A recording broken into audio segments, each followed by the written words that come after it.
J'avais prévu 12 pages d'intervention. Je pense que ça, avec le temps perdu, et puis je pense que les gens sont très intéressés à notre réponse par rapport à la question qui nous est posée. Je pense qu'il faut aller à entendre cette question. L'Afrique, le continent, un continent d'avenir, mythe ou réalité? On peut se dire, mais cette question prête à plaisanterie. Semblable l'Afrique, le continent de l'avenir, si on regarde l'actualité africaine, les Africains qui veulent quitter le continent, il a dressé un petit bilan, les problèmes de coup d'État, de guerre civile, les contre-performances économiques, l'illusion de souveraineté financière, la dépendance alimentaire encore. Il y a pas mal de questions qui peuvent légitimement nous pousser à nous interroger sur la question de savoir l'Afrique, le continent de l'avenir, est-ce que cela ne relève pas d'un mythe, même s'il faut être précis, parce qu'on confond souvent mythe avec le mensonge. La définition du mythe est un discours de la société sur elle-même, qui rappelle à la société d'où elle vient, où elle va. La réalité, c'est ce qui correspond peut-être à une vérité qui doit être démontrée, parce qu'en science, ce qui compte, ce n'est pas seulement la constatation, il faut encore procéder à une démonstration. Comment démontrer que l'Afrique est peut-être considérée comme un continent d'avenir?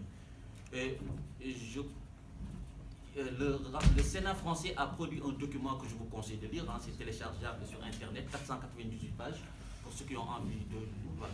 Et 498 pages du rapport du Sénat du 29 octobre 2013. Et ce rapport nous dit, en résumé, l'Afrique est notre avenir.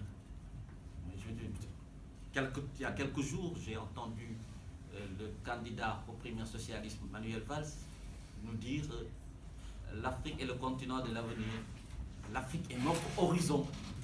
Il dit que mais qu'est-ce qui s'est passé entre-temps? Est-ce que nous suivons la même actualité? Je ne veux pas jouer aux afro-pessimistes, mais avoir tout ce qu'il y a comme problème en Afrique, je me dis et que je me demande, est-ce que cela ne relève pas tout simplement d'un slogan?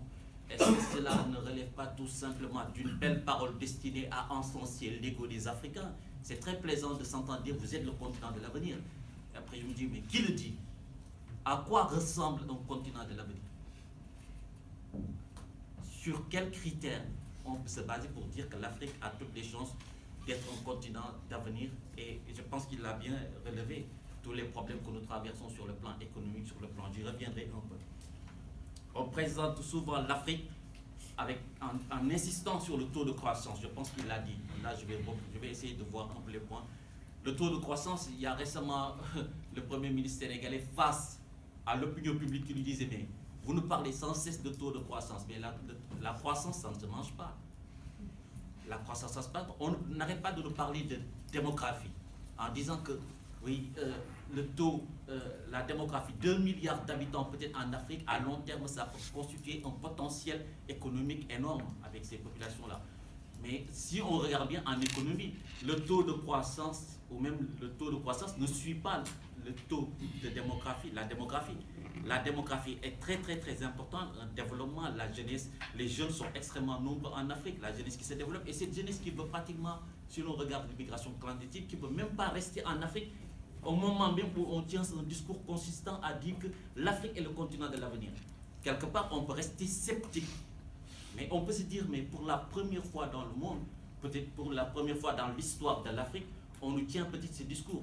Mais c'est se tromper si on lit pas bien l'histoire. L'on ne se rend pas compte que ce type de discours, on l'avait déjà au 19e, au 20e siècle, quand les premiers colonisateurs étaient là pour dire à l'Afrique, vous verrez avec l'instruction, vous serez le continent de l'avenir, vous allez vous développer. On a utilisé une rhétorique du développement à tel point que beaucoup de gens ont pensé qu'arrivé dans les années 60, 80 et même 2000, on se rappelle de la célèbre phrase de Senghor, Léopold Sédar Senghor, qui disait en l'an 2000, Dakar sera comme Paris.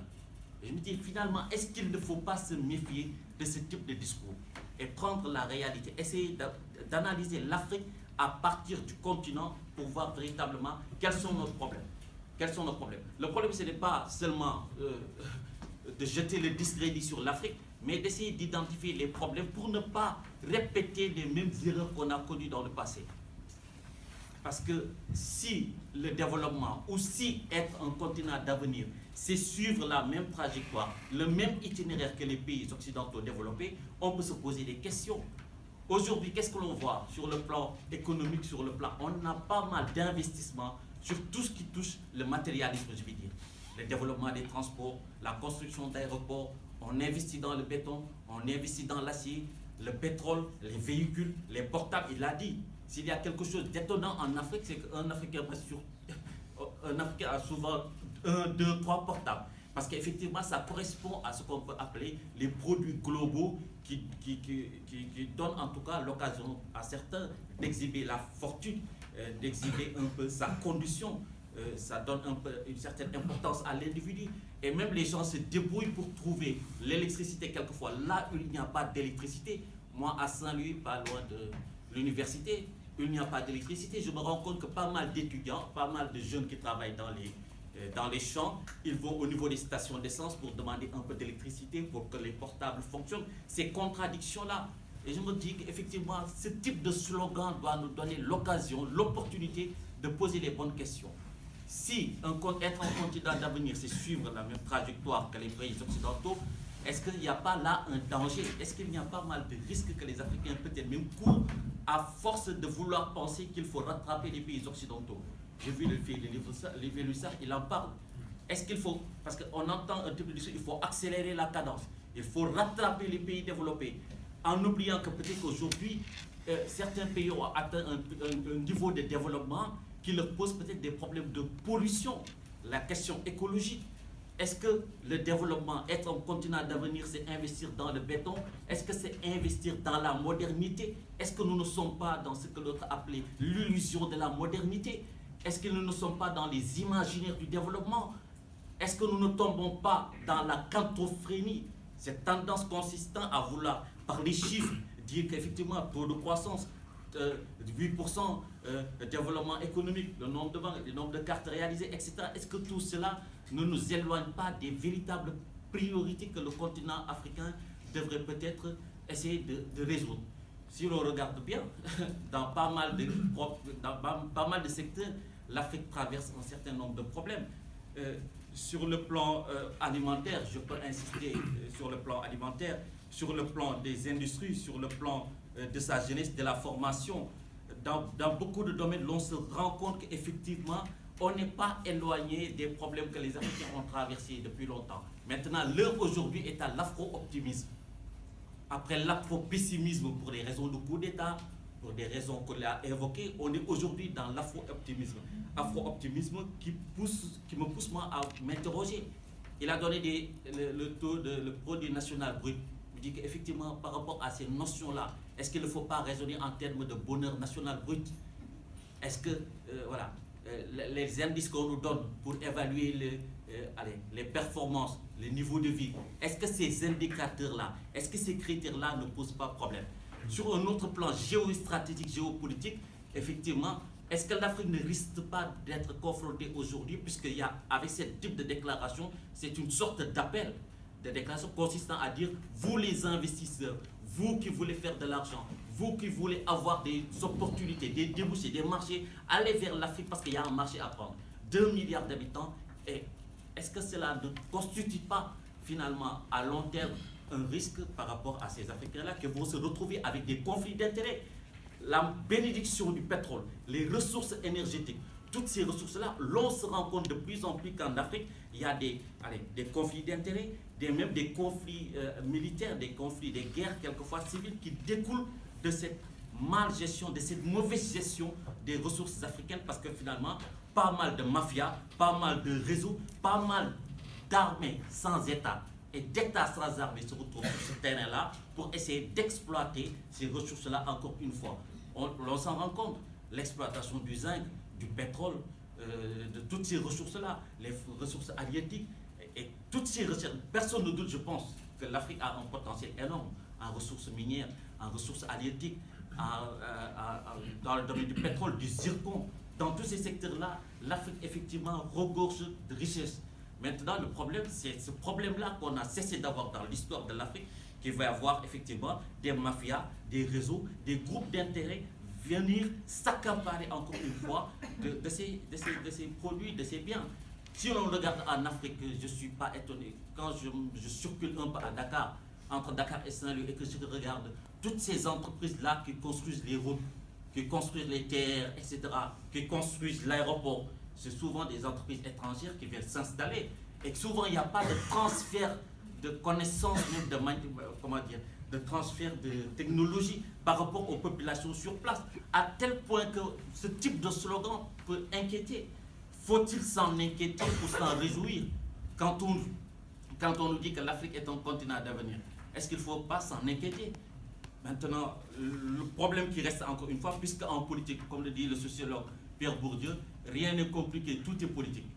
Finalement, à regarder les indicateurs, les critères, les indices économiques, financiers, etc., on peut être relativement optimiste par rapport à l'Afrique, mais l'on se rend compte, encore une fois, le problème fondamental reste le problème politique. Encore une fois, on a des crises de succession de pouvoir qui donnent lieu à des successions de crises au quotidien. Le problème des transitions démocratiques, même si de plus en plus l'Afrique tend vers une consolidation démocratique. Il y a des alternances politiques, il y a un cadre juridique qui est aujourd'hui mis en place, il y a une intégration de la justice en Afrique par rapport aux institutions internationales, à tel point qu'on peut effectivement être raisonnablement optimiste par rapport à cette Afrique qui se dessine là, même si, encore une fois, je dis attention, méfions-nous de ce type de slogan. L'histoire n'enseigne pas, comme le disait le général de Gaulle, l'histoire n'enseigne pas le fatalisme. Pas mal de continents ont traversé comme l'Afrique, des difficultés, des guerres, des épisodes qui auraient pu laisser penser que cette Afrique-là est condamnée à l'échec. Maintenant, on se rend compte que les Africains ont compris. Il n'y a pas de fatalité. Si on ne s'attaque pas à l'impossible, on ne peut pas améliorer son destin. Il n'y a pas de destin d'enfermement culturel par rapport à l'Afrique. Il n'y a pas une force des choses qui contraint l'Afrique à se développer. Et même cette notion de développement, c'est quoi le développement? Est-ce qu'il ne faut pas interroger même cette notion de développement? C'est atteindre quel niveau? C'est atteindre quel niveau de vie? C'est atteindre quel... Voilà. Là, au moment même où certains problèmes élémentaires de subsistance posent encore problème. Et donc, moi, je me pose ces questions-là. Est-ce que nous ne risquons pas, encore une fois, de nous renfermer, d'enfermer l'Afrique dans des concepts qui sont importés et des concepts qui ne correspondent pas à ces réalités? J'ai d'autres choses que je vais développer tout à l'heure, encore une fois, pour gagner du temps. Et peut-être que ces questions-là que j'ai posées ont suscité un intérêt chez vous. Et peut-être que j'y reviendrai tout à l'heure à la faveur des questions que vous aurez l'amabilité de nous poser. Merci.